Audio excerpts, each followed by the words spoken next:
Tahukah kamu seberapa besar peran UMKM? Peran usaha mikro kecil dan menengah UMKM bagi ekonomi di Indonesia sangat besar dan mendominasi perekonomian. Data tahun 2022 mencatat terdapat sebanyak 8,72 juta unit usaha UMKM atau sekitar 99% dari total seluruh unit usaha di Indonesia. Jumlah tersebut menyerap tenaga kerja sebanyak 96,9% dan memberikan kontribusi terhadap PDB sebanyak 60%. Ini berarti masyarakat Indonesia menggantungkan diri pada para pelaku UMKM yang terus bergerak, bekerja, memutar roda perekonomian. UMKM menjadi tulang punggung yang sangat dirasakan manfaatnya ketika krisis melanda. Ketika pabrik-pabrik perusahaan besar menutup operasi dan kantor-kantor mengurangi jumlah pegawai, masyarakat yang tereliminasi disambut dengan tangan terbuka oleh UMKM. Contoh nyata terjadi saat pandemi yang sempat memporak-porandakan kehidupan kita. Jadi pemirsa, jangan mudah lupa bahwa UMKM lah yang menjadi penyelamat bangsa ini. Meski nafasnya juga tersendat terhantam badai pandemi yang dahsyat, namun para pejuang UMKM tetap gagah berani, tegak berdiri menjadi pilar-pilar kecil yang menyokong perekonomian Indonesia. Yuk, dukung karya mereka dengan menjadikannya bagian dari kebanggaan kita.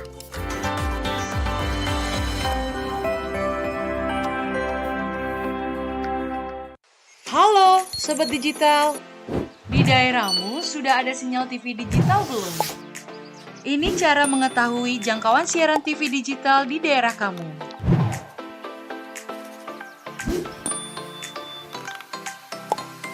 Pertama, download aplikasi Sinyal TV Digital di Play Store jika kamu menggunakan HP Android dan App Store untuk aplikasi iOS.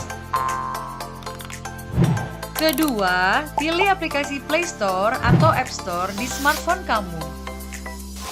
Ketiga, ketik di area pencarian aplikasi Sinyal TV Digital.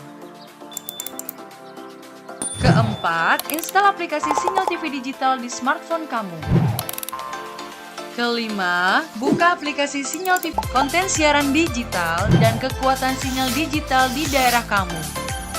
Selamat mencoba Sobat Digital!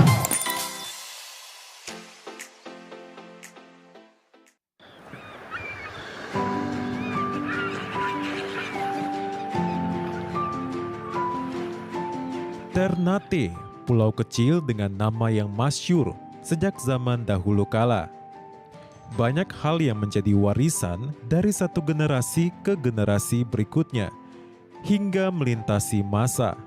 Salah satunya soal makanan, terutama soal makanan berkuah.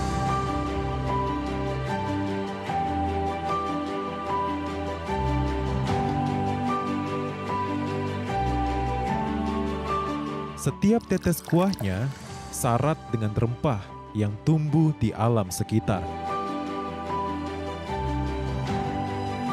Bukan hanya lautan yang luas di Maluku Utara, tapi juga kolam kuah.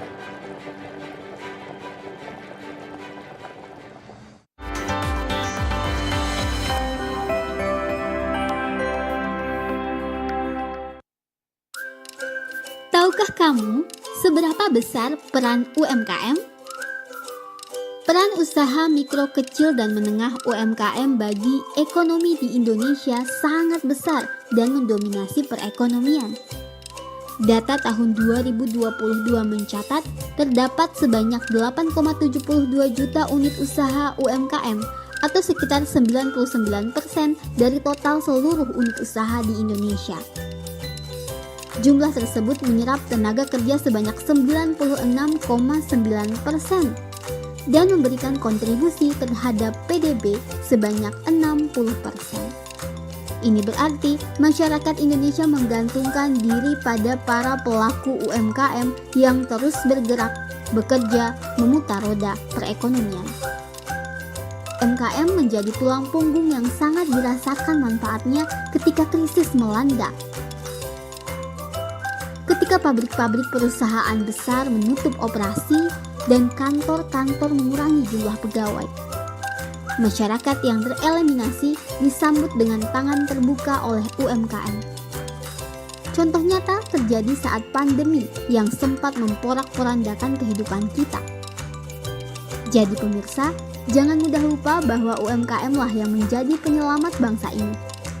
Meski nafasnya juga tersendat terhantam badai pandemi yang dahsyat, namun para pejuang UMKM tetap gagah berani, tegak berdiri menjadi pilar-pilar kecil yang menyokong perekonomian Indonesia.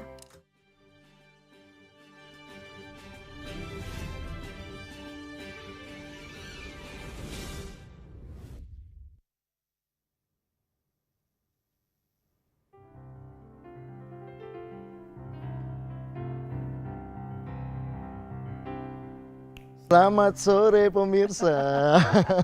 Selamat sore pemirsa TVRI Stasiun Maluku di mana saja Anda berada. Senang sekali saya Nipari Nusa 01 dapat kembali hadir menjumpai Anda bersama dengan 02, saya Sony Soplantila. Senang sekali sore ini kali ini bisa kembali berjumpa dengan semua pemirsa tentunya di acara Baca Cerita Orang Maluku. Tentu aja nih Sony, kalau Bom kembali hadir di layar kaca Anda ini berarti kita punya topik-topik menarik selama 1 bulan ini untuk dibahas. Yes. Ini bulan apa Besti? Coba dikasih tahu. Ini bulan Agustus kayak ini. Jadi Bener berarti banget. Hari ini tanggal 1 Agustus kita masuk ke bulan yang sangat luar biasa diperingati oleh bangsa Indonesia sebagai bulan kemerdekaan kita. yes. 78 tahun yang lalu founding fathers kita berjuang untuk mendapatkan kemerdekaan itu buat aku, kamu, dan semua orang yang menyaksikan. Betul sekali. Selama 78 tahun ini Sony, bangsa kita tentu saja sangat luar biasa menghayati perannya pemerintah, juga sangat luar biasa memaksimalkan perannya untuk mendatangkan banyak banget hal baik buat masyarakat Indonesia. Contohnya? Contohnya pendidikan yang layak misalnya. Benar, exactly. Apalagi? Mungkin yang menyangkut dengan kesejahteraan rakyat juga. Nah, speaking about kesejahteraan rakyat, tema kita selama 1 bulan ini pemirsa dalam Baca Cerita Orang Maluku adalah menuju 1 abad kemerdekaan Indonesia. Wow. Di mana tanggal 1 hari paling pertama di bulan Agustus. Yes, kita akan ngobrolin tentang bagaimana pemerintah kita meningkatkan kesejahteraan masyarakat, tentu saja dengan banyak program-program yang mereka buat. Yes. Kamu tahu nggak Sony, ada fakta unik sebelum kita panggil narasumber kita sore hari ini? Oke. Tanggal 1 Agustus ini paling pertama hari di bulan Agustus, kita tahu juga bahwa sejak tahun 2015 nih Sony, melalui amanat Undang-Undang Nomor 6 Tahun 2014 tentang dana desa, pemerintah kemudian mengucurkan dana desa untuk membangun dan juga sebagai upaya menurunkan angka kemiskinan dan juga kesenjangan ekonomi yang ada di tengah-tengah masyarakat kita. Familiar nggak Sony sama dana desa? Familiar pastinya kayaknya. Kalau dana desa biasanya buat apa aja, yuk?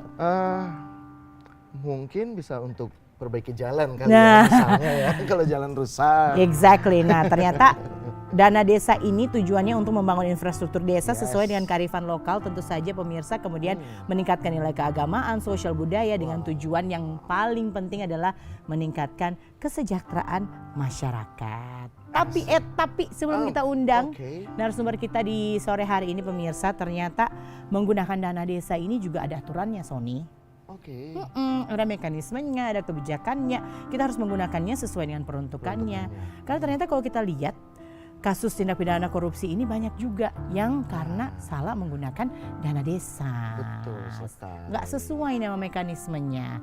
Maka dari itu Bom sore hari ini hadir akan ngobrol-ngobrol tentang bagaimana dana desa ini harus digunakan, kebijakannya seperti apa. Dengan topik kita sore hari ini, melalui dana desa kita wujudkan kesejahteraan masyarakat Maluku dengan narasumber kita di sore hari ini. Boleh dikasih musik Sony?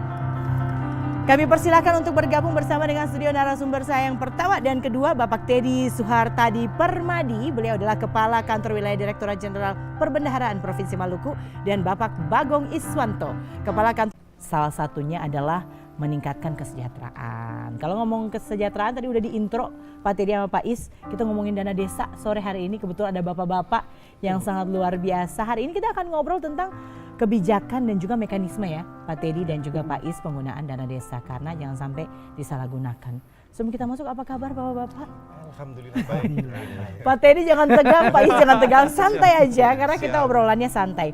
First and foremost nih, Pak Teddy, saya mau ke Pak Teddy dulu sebelum ke mekanismenya dengan Pak Is. Sebenarnya boleh dijelasin sedikit Pak, anggaran desa ini sebenarnya buat siapa dan bagaimana cara mengolah dan juga menggunakannya? Oke, siap, terima kasih Kak ini. Mungkin ada sedikit ralat nanti dari prolog yang disampaikan.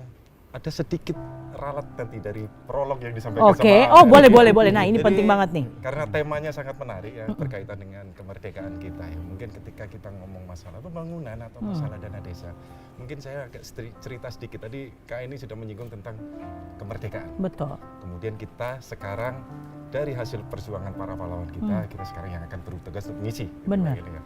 Jadi kalau umpama kita membicarakan tentang dana desa itu tidak terlepas dari cita-cita luhur dulu dari founding father kita, founding father kita yang dituangkan, kalau kita mungkin boleh prolog sedikit ke belakang, dituangkan pada alinea keempat pembukaan Undang-Undang Dasar 45, di mana dalam hal ini tujuan bernegara itu di state di situ, bahwa dalam rangka membentuk negara Republik Indonesia ini, yang bertujuan salah satunya adalah memakmurkan masyarakat, turut serta untuk dalam hal perdamaian, untuk memajukan masyarakat seluruh Indonesia dan melindungi segenap tumpah darah seluruh Indonesia, itu tentu dibutuhkan pembangunan yang nyata. Betul. Ketika ngomong pembangunan, kayak ini tentu kita akan ngomong masalah pendanaan, biaya, anggaran, distribusinya.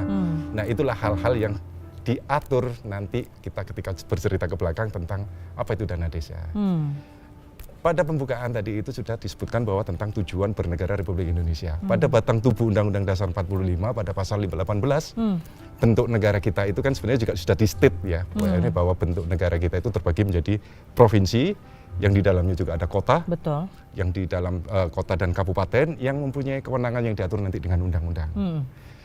Otomatis ketika kita mau melaksanakan pemerataan Indonesia sangat luas, Pak Sony, pemirsa semua, jadi pemerintah mencoba untuk mendistribusikan secara adil hasil-hasil sumber daya yang dipunyainya untuk membiayai pembangunan.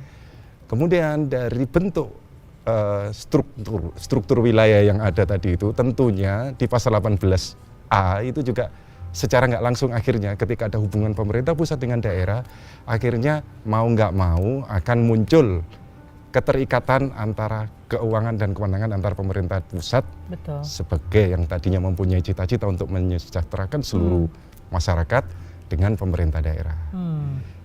Ini ada biasanya karena luas, kepulauan segala macam, perlu pengaturan yang rapi gitu ya Pak, betul, mekanisme yang benar. Betul, sehingga itulah muncul Undang-Undang HKPD. Tadi saya sebutkan, saya sedikit ralat ya Mbak ini ya, karena tadi mungkin yang dipakai rujukan adalah Undang-Undang HKPD nomor 6 tahun 2014. Sekarang sebenarnya sudah disempurnakan, sudah muncul yang baru, Undang-Undang HKPD nomor 1 tahun 2022. Yang mengatur tentang apa nih Pak Teddy? Pertanyaannya bagus. Jadi selalu ketika kita ngomong sesuatu yang baru dengan sesuatu yang lama, selalu kita ngomong perbedaannya. Betul, ada perbedaan. Jadi mungkin kaitannya ini ya Mbak Weni ya, kalau terkait kaitannya nanti HKPD ini kan mengatur tentang transfer ke daerah. Transfer ke daerah itu dalam batang tubuh Undang-Undang Dasar tadi itu secara tidak langsung ketika ada keterikatan hubungan keuangan dan kewenangan, otomatis dibutuhkan biaya yang semua kebijakan sebenarnya ada di pemerintah pusat, itu harus ditransfer juga ke daerah untuk pemerataan pendistribusiannya. Transfer ke daerah itulah yang menjadi wahana untuk nanti mendistribusikan sumber daya yang ada untuk memeratakan pembangunan. Nah, di Undang-Undang Dasar, di Undang-Undang nomor 6 tahun 2014 tadi, secara umum itu tidak men-state secara jelas terkait dengan literally tentang dana desa. Hanya disebutkan di situ bahwa penerimaan dana desa itu diperoleh dari APBN yang berasal dari belanja pusat yang tujuannya tentu saja untuk peningkatan pelayanan ke publik dan peningkatan kesejahteraan masyarakat. Belum ada. Sehingga pengaturannya nanti secara rigid, secara rinci itu pun juga nanti mungkin akan bias atau mungkin pun belum tentu juga mensinergikan segala bentuk badan-badan yang ada atau organisasi ada satker-satker yang ada di wilayah Republik Indonesia untuk bersama-sama ini menjalankan dana desa. Tetapi di Undang-Undang Nomor 1 tahun 2022 ini perbedaannya paling tidak minimal kalau terkait dengan dana desa ada 3 hal, Mbak Eni ya, pemirsa semua. Satu, bahwa di Undang-Undang Nomor 1 tahun 2022 tentang dana desa di state secara tegas. Oke. Ya. Jadi kalau di pasal 72 ya tadi yang di pasal 6 tadi di tahun 2014 belum di state secara jelas, di Undang-Undang Nomor 1 tahun 2022 itu sudah di state secara jelas bahwa dana desa merupakan salah satu bagian dari transfer ke daerah. Selain DBH, dana alokasi khusus, dana alokasi umum, dana otsus dan sebagainya tadi. Jadi dana desa itu sudah disebutkan di situ. Yang awalnya tidak disebutkan. Tidak disebutkan secara eksplisit gitu ya.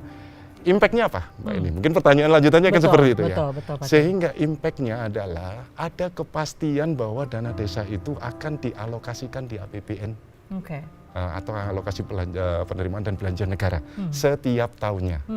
Kalau tahun 2023 ini itu dituangkan pada Undang-Undang Nomor 28 tentang APBN dan situ disebutkan bahwa dana desa termasuk bagian yang diatur di situ.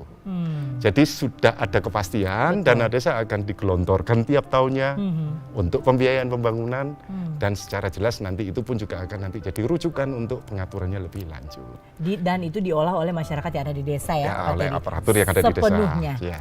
Pak Teddy, ini sebelum saya ke mekanismenya, karena kita Siap. masih ngomongin kebijakan. Tadi Pak Teddy udah menjelaskan undang-undang juga udah diperbaharui. Sekarang dana desa juga udah bisa diolah oleh masyarakat yang ada di desa. Nah, ada yang namanya kebijakan dana desa 2023. Topik kita di sore hari ini. Kebijakannya seperti apa nih Pak Teddy? 2023 ada perubahan kah? Pola mengolahnya, cara menerimanya atau seperti apa? What's new? Apa yang baru? Ya. Betul Mbak Eni. Ini masih ada kaitannya tadi itu ya Mbak Eni ya dengan Undang-Undang Nomor 6 dan Undang-Undang Nomor 1 tahun 2022. Tadi saya sebutkan tentang bahwa dana desa disebut di state secara eksplisit. Ya. Kemudian yang kedua, dana desa ini kalau terkait dengan kebijakan dana desa ini di aturan Undang-Undang Nomor 1 tahun 2022 juga disebutkan bahwa dana desa ini dalam hal pengalokasiannya nanti akan bisa, ini secara kebijakannya ya, indikator kinerja atau alokasi kinerja dalam hal ini ketika kita dalam satu keluarga, misalnya saya menganalogikan anak gitu ya. Nah, biar lebih mudah aja gitu. Biar lebih mudah kawan-kawan memahami ya. Satu negara ini anggap aja satu keluarga. Betul, anggap aja ya, kita ini masyarakat ini suatu keluarga yang merupakan anak-anak yang harus mungkin dibesarkan atau dididik. Gitu kan. Nah, salah satu lagi kebijakan yang ada terkait dengan dana desa itu adalah terkait dengan reward. Oke. Ya, dan itu tidak state di Undang-Undang Nomor 6 tahun 2014. Dan di situ juga ada punishment juga sebenarnya juga. Oh, reward dan punishment. Kenapa Mbak ini kalau ada reward dan punishment? Betul, berarti harus ada yang kalau yang digunakan dengan benar pasti dikasih penghargaan. Kalau yang disalahgunakan ada hukumannya, gitu ya Pak Teddy ya? Lebih bukan kepada hukumannya, lebih bagus mungkin untuk pendidikan supaya lebih bagus lagi. Benar, gitu. Supaya benar diolahnya. Betul Bu. Jadi ketika kinerja desa yang sudah bagus, ya harusnya beda dong dengan kinerjanya desa yang dalam hal pengelolaannya serampangan gitu kan ya, pemerintah desa yang dengan serampangan. Disitulah fungsi dana desa tadi itu juga, ya transfer ke daerah tadi itu menggunakan indikator alokasi kinerja. Yang dan desa yang sudah berkinerja bagus, berkontribusi bagus, mendistribusikan ke masyarakat. Karena jujur aja Mbak Di, desa ini adalah pemerintahan yang paling ujung nih, yang paling berhadapan dengan masyarakat. Paling dekat dengan paling masyarakat. Dekat. Transfer ke daerah ini wahana yang akan dititipkan nanti dalam proses implementasinya ke desa. Desa inilah yang nanti akan mendistribusikan dengan baik dan benar. Ini kalau salah Mbak ini. Betul. Mbak ini tadi bilang ya, ini tentang untuk tentang kemanfaatannya bagi masyarakat ya.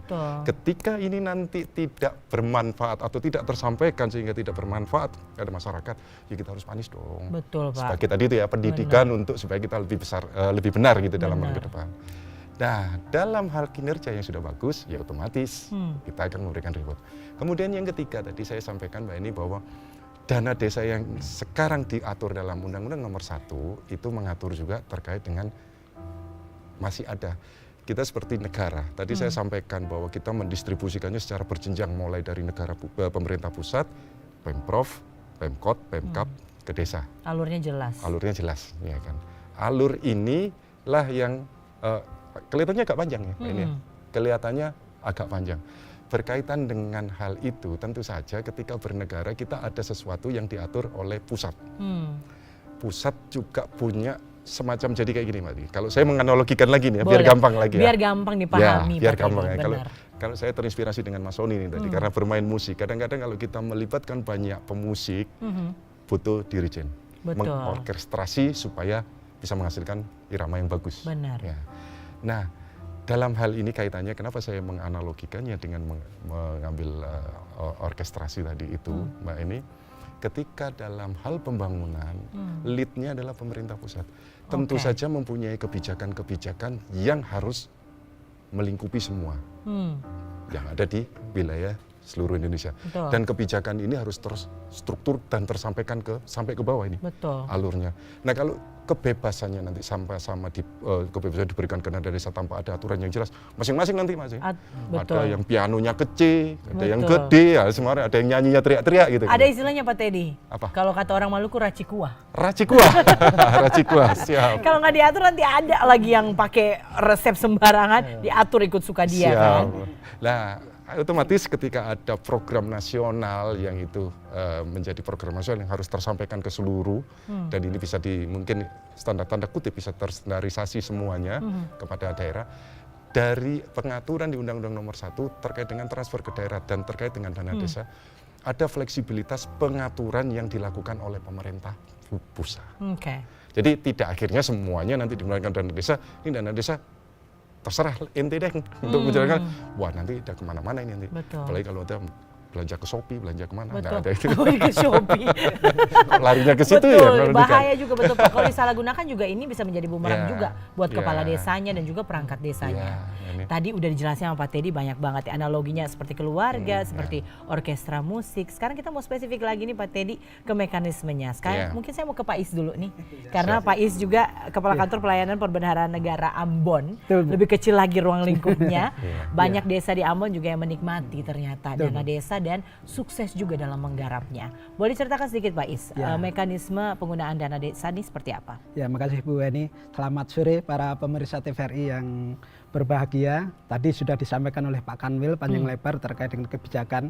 Saya menambahkan sedikit Bu, Boleh, terkait Pak dengan Is. kebijakan, bahwa kebijakan penyaluran dana desa ini kita menjaga sinkronisasi terkait dengan tujuan capaian prioritas nasional. Oke. Kemudian untuk pengalokasiannya kita tetap memperhatikan kebutuhan yang menjadi kewenangan desa, kemudian berdasarkan performance base atau kinerja dari desa gitu.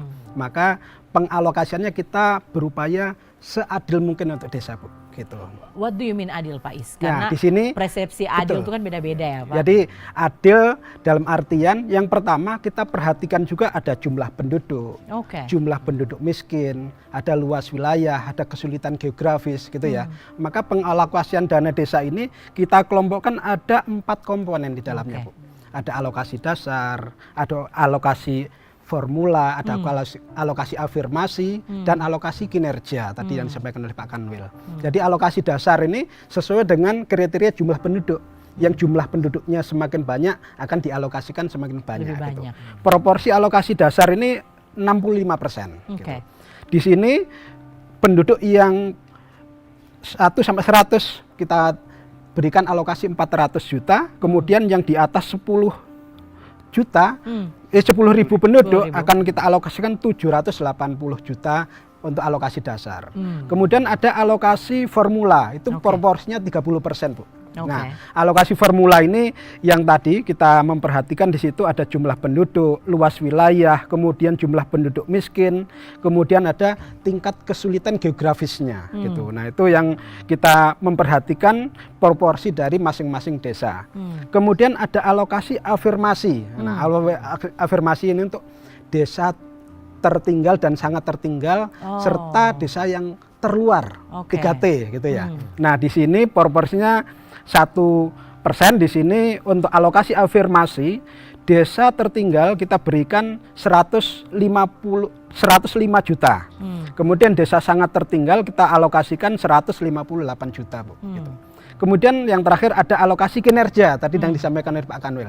Jadi kita mendorong desa untuk semakin berkinerja. Benar. Berupa apa? Ya penyerapannya bagus. Begitu dikasih penyaluran dana desa, segera digunakan. Kemudian menyampaikan pertanggungjawabannya tepat waktu. Gitu. BLT sudah kita berikan. Kemudian segera diberikan, disalurkan ke para warga yang sudah kita tetapkan sebagai KPM. Kemudian realisasinya dilaporkan ke kami, segera kita salurkan berikutnya begitu. Nah, desa yang berkinerja baik ini mendapat alokasi kinerja 4%. Ini semakin berkinerja akan mendapatkan tambahan kinerja, khususnya di sini ada desa yang mandiri ya, itu akan kita berikan alokasi kinerja. Kemudian untuk alokasi ini juga kita kelompokkan ada 2 pengalokasian Bu, ada alokasi sebelum tahun berjalan dan di dalam tahun berjalan gitu ya.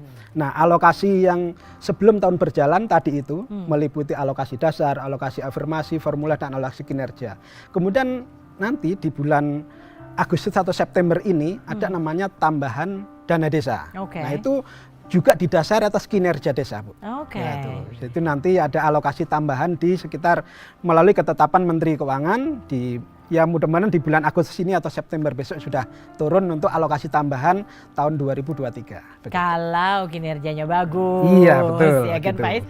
Untuk alokasinya tahun 2023 ini kita mengalokasikan secara 70 triliun. Nah, untuk lingkup Maluku kita alokasi kita di Provinsi Maluku ini sebesar 1,25 triliun untuk alokasi dana desa gitu. Lumayan juga berarti ya Pak Is. Untuk 1.198 desa, kemudian kita ada jumlah KPM 52.000 KPM gitu.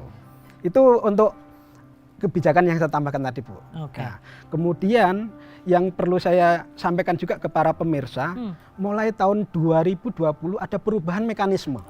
Nah, boleh ditahan dulu Pak Is perubahan mekanismenya karena ini harus penting banget nih dalam jangka waktu 1 jam akan ada banyak hal yang disampaikan oleh Pak Teddy, Pak Is, dan juga nanti ada narasumber saya juga success story penggunaan dana desa yang luar biasa. Mekanisme baru apa yang nanti akan dijelaskan oleh Pak Is? Jangan kemana-mana pemirsa karena jawabannya akan Anda dapatkan setelah jeda berikut ini. Tetap bersama kami di Baca Cerita Orang Maluku.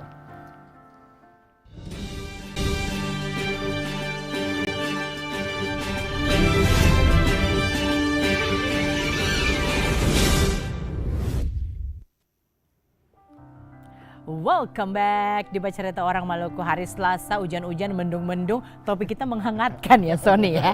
Tentang mekanisme dan juga kebijakan penyaluran dana desa. Bagi Anda yang baru tune in, sayang banget kenapa Anda baru gabung. Karena Pak Teddy sama Pak Is udah jelaskan banyak tentang kebijakan, peraturan, dan juga mekanisme penyaluran dana desa. Tapi mekanismenya tadi lagi kita on hold penjelasannya.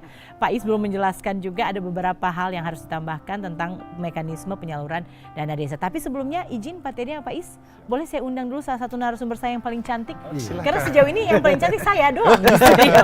Boleh kita panggil dulu narasumber saya yang berikutnya, Kepala Dinas P3MD Kota Ambon, Ibu Megi Lekatompesi. Selamat sore Bu Megi. Selamat datang Bu Megi di studio Bos. Selamat sore Bu Megi. Jadi kita kasih tahu dulu nih, Ibu Megi ini adalah rekannya Pak Teddy dan juga Pak Is dalam penyaluran dana desa. Ibu Megi ada di sini karena beliau akan menceritakan juga berbagi success story desa-desa yang sudah berhasil dan juga diberikan reward karena telah menggarap dan juga menyalurkan dana desa dengan luar biasa baiknya. Sebelum kita ke Ibu Megi, Pak Is boleh lanjut nggak Pak? Boleh. Untuk mekanisme yang tadi Bapak bilang, ada mekanisme yang baru untuk penyaluran dana desa seperti apa Pak Is? Boleh dijelaskan? Penny. Jadi penyaluran dana desa ini kita mulai tahun 2015. Itu kita salurkan dari rekening negara, rekening BUN ya, Bendahara Umum Negara, melalui rekening pemerintah provinsi, Bendahara Umum Daerah, kemudian ke rekening desa. Itu awalnya. Kemudian mulai tahun 2020 kita lakukan perubahan, Bu. Yaitu penyaluran dana desa dari rekening kas negara langsung ke rekening desa. Tanpa singgah di pemerintah provinsi. Tujuannya untuk percepatan penggunaan dana desa. Itu yang pertama. Kemudian tadi perubahan yang kedua tadi untuk kebijakan berdasarkan performance base, kinerja dari desa gitu ya. Nah, kemudian yang ketiga mekanismenya ingin saya jelaskan. mulai tahun 2020 itu kita mengalami pandemi, Bu. Oke. Kalau sebelumnya dana desa khusus penyaluran reguler ya, Bu. Ini ya. Jadi Bu, ini ya. Jadi di situ kita ada penyaluran juga untuk BLT desa, Bu. Dalam rangka keadaan darurat masa pandemi untuk membantu masyarakat kita secara nasional. Jadi di situ mekanisme penyalurannya itu melalui KPPN itu kita salurkan, ada penyaluran tadi non BLT dan penyaluran BLT gitu ya. Kemudian penyaluran non BLT ini kita bagikan dua juga, Bu. Ada penyaluran untuk desa reguler dan desa mandiri. Oke. Nah, desa itu kan ada desa mandiri, ada desa maju berkembang ya, ada desa tertinggal dan sangat tertinggal gitu Ibu ya. Ada nah, untuk desa yang kategorinya mandiri itu ada rewardnya gitu ya. Untuk desa reguler tadi yang non mandiri itu kita salurkan dalam 3 tahap, Bu. Jadi tahap pertama itu dari Januari sampai bulan Juni, 23 Juni gitu ya. Nah, kemudian tahap kedua ya mulai dari Maret sampai dengan Agustus, 24 Agustus. Jadi nanti 24 Agustus itu Bapak Ibu sekalian perangkat desa itu batas akhir penyaluran tahap 2 gitu. Untuk lingkup KPPN Ambon alhamdulillah sudah salur semua tahap 2. Jadi terima kasih sekali. Sudah kinerja dari perangkat desa sangat luar biasa, Bu. Kemudian untuk tahap 3 nanti kita salurkan ya mulai dari bulan Juni sampai nanti akhir di Desember ada aturan tersendiri batas-batas langkah-langkah akhir tahun gitu. Itu untuk yang desa non mandiri tadi, Bu. Nah, kemudian untuk desa yang mandiri kita beri reward penyalurannya 2 tahap saja. Yaitu tahap 1 dari Januari sampai Juni. Gitu ya. Kemudian tahap 2 dari Maret sampai Desember gitu. Jadi proporsinya jauh lebih besar kalau desa mandiri. Kalau yang non mandiri tadi proporsinya itu penyaluran tahap 1 itu 40%, tahap 2 40%, tahap 3-nya 20%. Nah, untuk desa yang mandiri proporsinya itu kita naikkan. Untuk tahap pertama kita salurkan 60%. Gitu ya. Khusus untuk desa mandiri ya, Pak Is ya. Tahap 2 kita salurkan 40% gitu. Jadi ini reward. Kan dulu banyak desa, Pak, mbok saya diberi uang lebih banyak biar kami bisa mempercepat pembangunan gitu. Kata Pak Is tergantung. Ya, silakan harus berkinerja baik gitu kan. Tergantung kinerja Nanti Anda. dari tempatnya Bu ini kan menetapkan bahwa harus berkinerja baik sehingga statusnya naik menjadi desa mandiri kan gitu, Bu ya. Jadi Bu Megi senyum-senyum nih. Bu Megi ya. Jadi di situ proporsi yang diterima akan menjadi lebih besar, Bu ini gitu. Besar jadi tidaknya ini ya Pak Is ya, tergantung kinerja kita. Ya, ini untuk yang non BLT, Bu ya. Kemudian sedikit saya tambahkan juga yang non BLT, Bu. Persyaratannya, mungkin saya khususkan ke perangkat desa supaya paham, Bu ya. Persyaratannya mudah sekali, Bu. Tahap 1 persyaratannya itu APBDes desa. APBDes. Yang kedua, penetapan KPM. 2 itu saja. Kalau udah 2 itu berarti aman. Kalau persyaratan yang lain administrasi saja, ada surat pengantar, ada daftar rincian, itu kan normal, Bu ya. Tapi 2 ini persyaratan tahap pertama itu APBDes dan penetapan KPM. Nah, tahap 2 persyaratannya apa? Menyampaikan laporan tahun lalu. Tentunya realisasi sudah ada, tinggal nyetak laporan kan gitu, Bu. Kemudian menyampaikan untuk tahap 2 ini menyampaikan realisasi tahap 1 dengan penyerapan sampai dengan 50% dan capaian output minimal 35%. Nah, ini kalau sudah penyerapannya dipakai separohnya, ya sudah prosentasenya tadi mudah gitu kan. Kalau penyalurannya mepet di batas akhir, kemudian batas penyampaian persyaratan ke kami semakin dekat untuk mengejar persentase penyerapan, wah kalang kabut kita kan gitu, Bu. Gitu. Nah, ini untuk yang non BLT, Bu. Nah, kemudian penyaluran yang BLT kami jelaskan, BLT itu disalurkan setiap triwulan, 3 bulan 3 bulan gitu, Bu ya. Persyaratannya juga sangat mudah. Triwulan pertama syaratnya apa? Tadi itu penetapan KPM penerima BLT dan menginput datanya di aplikasi. Udah itu. Sesederhana itu. Itu langsung salur BLT Januari, Februari, Maret. Nah, kemudian yang berikutnya dari yang triwulan 2 sampai akhir menyampaikan realisasi sebelumnya. Itu saja. Menyampaikan kalau mau realisasi, ya realisasi tentunya sudah pasti, Bu, kan sudah ditetapkan KPM, penerimanya sudah jelas. Begitu uang kita beri, penerimanya sudah jelas, logikanya ini harus segera disampaikan ke masyarakat.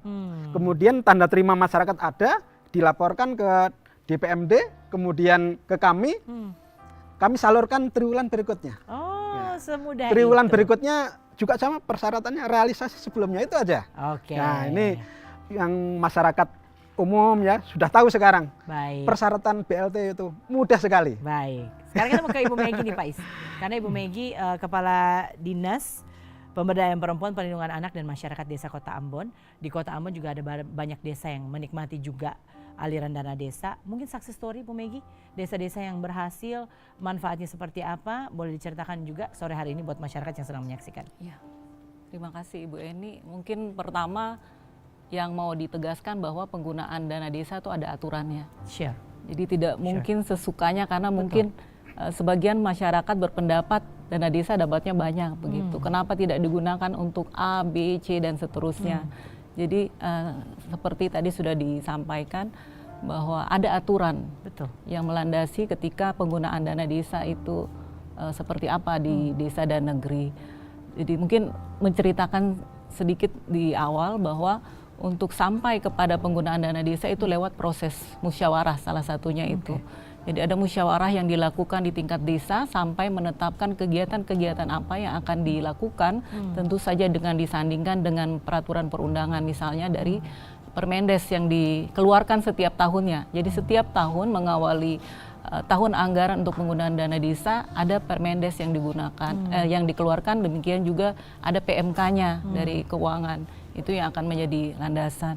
Kalau ditanya success story, ya tiap desa pasti ada. Beda-beda. Ya, dan berbeda karena kebutuhan masyarakat di desa A pasti berbeda dengan yang lain. Beberapa contoh penggunaan dana desa misalnya digunakan untuk prasarana air bersih. Jadi ada air bersih yang kemudian dapat diperoleh manfaatnya oleh masyarakat. Nah, itu pasti kaitannya juga dengan prioritas penggunaan dana desa ada 3. Pemulihan ekonomi masyarakat, program prioritas nasional, dan yang ketiga mitigasi bencana alam dan non-alam. Yang lainnya juga untuk ketahanan pangan. Nah, itu berarti ada juga terkait mengenai penanganan stunting di dalamnya. Kita tahu bahwa pemerintah pusat menaruh konsen bagaimana stunting ini bisa diatasi. Nah, termasuk tentu saja di desa dan negeri di Kota Ambon. Yang lainnya bagaimana untuk pengembangan BUMDes.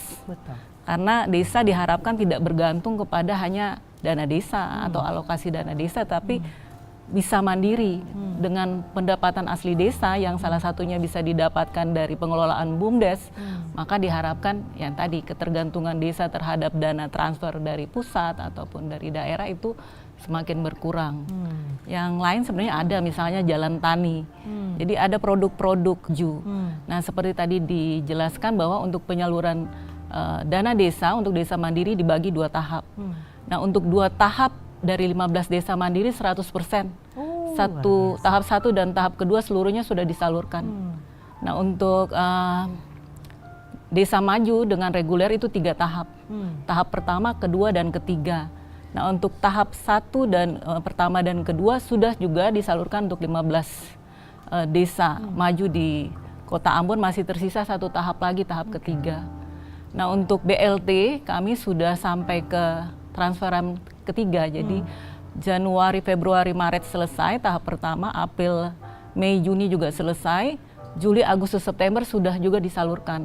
Nah, sekarang dalam proses masing-masing desa mulai penyaluran sesuai dengan bulan yang ditentukan ke keluarga penerima manfaat dari BLT. Demikian. Luar biasa. Bu Megi, satu lagi pengawasan dari dinas nih, karena seringkali ada banyak kasus penyalahgunaan dana desa. Dan ini bukan kelalaian satu orang aja, tapi sepertinya kelalaian bersama, apalagi ada pengawas. Bagaimana dari dinas mengawasi penggunaan dana desa? Untuk pengawasan pertama ya jelas ada aturan. Aturannya harus diikuti, misalnya ASB, analisa standar biaya itu menjadi patokan untuk digunakan. Kemudian bagaimana untuk pengadaan barang di desa itu juga diatur. Kemarin juga kami baru selesai mengadakan mau bilang semacam pelatihan walaupun sederhana supaya di desa memahami tentang terutama rencana anggaran biaya untuk pekerjaan konstruksi. Karena tidak semua orang desa paham soal ini. Betul. Kan itu juga harus orang yang punya pendidikan khusus. Kemudian kemarin kami bersamaan dengan itu juga memberikan dari perpajakan, Pak. Iya, kemarin ada. Ya, kami minta untuk juga disosialisasikan bagaimana cara untuk potong pajak, karena ada kewajiban juga. Jadi tidak 100% kemudian digunakan, tapi ada kewajiban desa. Untuk item-item tertentu penggunaannya harus ada pajak yang di-store ke negara. Nah ini kami, jadi ada pelatihan untuk peningkatan kapasitas juga kami lakukan. Berikutnya terkait dengan on-spam. Kami sudah menggunakan online monitoring system. Jadi online, jadi tidak offline. Di situ kami juga bisa memantau sebenarnya bagaimana permintaan yang dilakukan, kemudian realisasinya, kemudian pertanggungjawabannya. Itu yang paling penting. Dan kami berharap semakin kecil kesalahan, artinya bukan berarti itu kalau ada kesalahan disengaja. Kami berharap itu tidak terjadi. Nah, kalau ada kesalahan itu yang kami lihat kurangnya di mana, itu yang diperbaiki. Demikian juga kami tentu tidak bekerja sendiri. Dari APIP, dari Inspektorat Kota Ambon juga ada bagian pengawasan di dalamnya. Jadi pasti ada pembinaan yang dilakukan kepada aparat desa. Betul. Kami berharap bahwa semakin kecil ada kesalahan dan berharap bukan disengaja ada penyimpangan, tidak. Kami berharap ya mungkin secara manusia ada mungkin. Tapi kalau kita bentengi dengan aturan dan mekanisme yang tadi saya jelaskan, ya mudah-mudahan semakin kecil kesalahan itu terjadi. Luar biasa. Jadi memang untuk menggunakan dana desa ini tidak sembarangan, pemirsa, apalagi Anda yang lagi nonton, yang tinggalnya di desa. Benar-benar ada aturannya, ada mekanismenya, dan tentu saja kalau misalnya ada yang kurang harus bertanya juga dengan APIP, dengan dinas. Kalau enggak langsung ke kantor pajak aja nih biar lebih jelas gitu mekanismenya, agar KPPN juga, betul Pak, KPPN, agar supaya apa yang tadi katakan oleh Ibu Megi, kesalahannya itu bukan sengaja tapi tidak disengaja. Paling baik jangan ada kesalahan. Kita terbatas waktu Pak Teddy, Pak Isan juga Ibu Megi, tapi ada satu pertanyaan untuk 3 narasumber saya sore hari ini. Ada catatan khusus tidak dari Pak Teddy, Pak Is dan juga Ibu Megi terkait dengan penyaluran dana desa di Kota Ambon dan juga di Maluku? Kita mulai dulu dari Ibu Megi deh. Ya. Kalau catatan khusus dari saya mungkin lebih kepada bagaimana penggunaan dana desa itu akan menjawab tujuan dari pembangunan desa. Artinya bahwa peningkatan kualitas hidup manusia itu terjadi, peningkatan kesejahteraan itu terjadi, dan mengurangi kemiskinan. Jadi apapun usaha-usaha pembangunan yang dilakukan ya harusnya berakhir kepada 3 tujuan besar dari pembangunan di desa.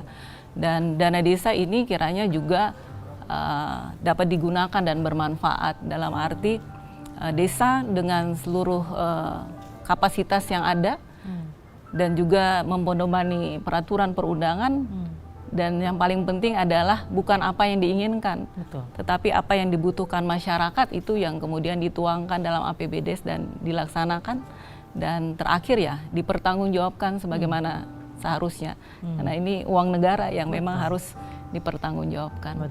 Mungkin dari saya. Kebutuhan di atas keinginan. Pak Is, ada catatan khusus Pak terkait dengan penggunaan dana desa? Beni, untuk dana desa ini saya ingat apa yang disampaikan oleh Bung Hatta, Bu. Indonesia tidak akan bersinar dengan obor di Jakarta, tetapi Indonesia akan bersinar melalui lilin-lilin di desa. Gitu. Untuk mewujudkan bersinarnya tadi, Bu, perlu sinergi di dalam pelaksanaan anggaran. Mulai dari APBN, kemudian APBD, dan juga APBDes untuk pembangunan di desa. Maka dari itu, sinergi pelaksanaan anggaran itu diperlukan. Timeline waktu yang tadi saya sampaikan, saya harapkan di aparat desa itu bisa diikuti. Agustus ini nanti ada nota keuangan. Kemudian nanti sekitar September atau Oktober ketok palu penetapan APBN. Kami sangat berharap Oktober, November, para perangkat desa sudah musyawarah desa, membicarakan program dan kegiatan desa. Kemudian Desember saya berharap APBD sudah diketok palu, penetapan APBD desa. Sehingga Januari saya sangat berharap dana desa sudah bisa disalurkan di Maluku. Dipercepat istilahnya ya Pak. Jadi semakin kita percepat, output kita hasilkan di awal tahun, outcome bisa dirasakan di pertengahan tahun, kemudian impact-nya akan segera dirasakan oleh masyarakat. Luar Begitu, Bu. biasa. Jadi kalau kata Pak Is, kerjanya harus satset langsung kelar. Pak Teddy, ada catatan khusus yang perlu disampaikan? Mungkin terkait dengan dana desa ini, sebenarnya catatan khusus yang perlu di-highlight ini adalah merupakan tanggung jawab bersama. Bu Eni. Semua pihak, baik itu yang mulai dari menyiapkan prasarana, peraturan, baik yang menjalankan, mengimplementasikannya, yang memonef, dan yang mempertanggungjawabkan, itu kita harus bekerja dan bertanggung jawab bersama-sama. Karena ini adalah cita-cita pendiri bangsa kita. Betul. Semua ultimate goal-nya nanti ini adalah kemakmuran masyarakat. Benar. Jadi kita harus jaga bersama-sama. Dalam hal ini pun pemirsa juga harus berperan aktif juga terkait dengan memberikan kontrol juga terkait dengan implementasinya nanti terkait dengan dana desa, memberikan inspirasi atau ide-ide terkait tadi yang disampaikan sama Bu Megi pada saat musyawarah desa, memberikan apa sih yang dibutuhkan oleh masyarakat yang ada di desa tersebut. Sekali lagi ini tanggung jawab bersama, mudah-mudahan dengan segala sarana prasarana yang sudah, saya pikir juga sudah mumpuni, mungkin juga masih tetap harus ada penyempurnaan juga. Betul. Kita berperanlah seoptimal mungkin di peran aktif kita masing-masing. Mungkin itu aja Pak ini. Pak Teddy, satu lagi mungkin kalau misalnya sementara menonton adalah mereka yang berkontribusi langsung, yang berotoritas langsung dengan menggunakan dana desa, sekiranya kalau mereka butuh bantuan pelatihan atau apa dari KPPN, mungkin ada jalur lain khusus gimana caranya untuk reach ke kantor keuangan? Siap. Tadi juga disampaikan sama Bu Megi ya bahwa kita memang ada beberapa mekanisme implementasi yang harus mungkin mempunyai keseragaman pandangan terkait dengan pelaksanaan program-program yang ada di dana desa ataupun dalam hal itu mengoptimalkan ya pendayagunaan dana desa. Jadi pertanyaan Mbak ini bagus. Kita ini sebenarnya juga mengundang sebenarnya ya bagi para pihak atau stakeholder kita ketika berkaitan dengan dana desa untuk menyeragamkan persamaan persepsi atau mungkin ketika ada pemahaman yang mungkin belum tanda kutip belum terpahami dengan sangat bagus, kami mengundang para pihak stakeholder kami untuk bisa berkoordinasi dengan kami. Kami wakil dari pemerintah pusat yang hadir di daerah Provinsi Maluku. Tujuannya memang dihadirkan kami di situ itu untuk itu. Betul. Untuk mengawal semua transfer dana desa, implementasinya sehingga bisa mencapai tujuannya nantinya. Jadi dinas terbuka, pintunya Ibu Megi terbuka untuk mendengarkan keluh kesah Bapak Ibu. Kalau misalnya belum jelas, boleh langsung tanya ke Kadis. Kalau enggak langsung aja ke kantor keuangan, ke Pak Teddy atau ke Pak Is agar supaya bisa mendapatkan penjelasan tentang kebijakan dan juga mekanisme penyaluran dana desa. Supaya Anda jangan salah, penggunaannya benar-benar bisa benar dan bisa dikasih reward agar supaya bisa lebih saset-saset kalau kata Pak Is. Terima kasih banyak Pak Teddy, Pak Is dan juga Ibu Megi untuk dialognya luar biasa sore hari ini. Kita harus ngomongnya 2 jam nih sebenarnya. Karena masih banyak juga nih harus disampaikan oleh Ibu Megi, Pak Is dan juga Pak Teddy. Tapi Anda bisa bertanya langsung ke Ibu Kadis dan juga Bapak dari kantor keuangan. Boleh langsung ke websitenya juga boleh. Langsung reach juga setelah ini juga langsung ke kantor keuangannya juga boleh. Kita akan selama 1 bulan ini akan hadir ya Sony ya? Ya betul. BOM ini akan selalu hadir selama 1 bulan ini dalam bulan Agustus dengan tema menjelang 1 abad kemerdekaan Indonesia. Minggu depan kita akan hadir lagi dengan topik-topik yang menarik dan tentu saja akan ada story-story inspirasi yang akan menginspirasi Anda agar supaya bisa lebih patriotismenya makin tinggi. Jiwa nasionalisme juga makin membakar dan yang paling penting kita sebagai masyarakat juga harus selalu melakukan tugas kita ya Sony ya. Benar untuk sekali. menjadi pengawas AIS untuk para pemerintah. Kalau ada yang nggak wajar boleh langsung dilaporkan ke pihak berwenang, apalagi ini terkait dengan penggunaan dana karena dana desa ada untuk kesejahteraan kita semua. Sekali lagi terima kasih buat Pak Teddy, Pak Is dan juga Ibu Megi. Semoga Bapak Ibu selalu sehat dalam melaksanakan tugas dan yang paling penting BOM akan kembali lagi ya Sony ya. Betul sekali. Setiap hari apa Besti? Setiap hari Selasa jam 6 sore. Iya betul, jam 4 sampai jam 5. Udah pindah jam 4 ke jam 5. Iya. Oke, baik. Jam 4 sampai jam 5 dengan minggu Yes. bulan ini topik kita tentang kemerdekaan. Nantikan kami minggu depan dengan topik yang lebih hangat lagi hanya di TVRI Stasiun Maluku. Akhirnya saya Edi Parnusa 01 pamit undur diri. Dan saya Sony Soplantila 02 pamit undur diri. Sampai jumpa di BOM minggu depan. Amato. Daduh. Terima kasih banyak Pak Teddy. Terima kasih banyak. Pak Is terima kasih.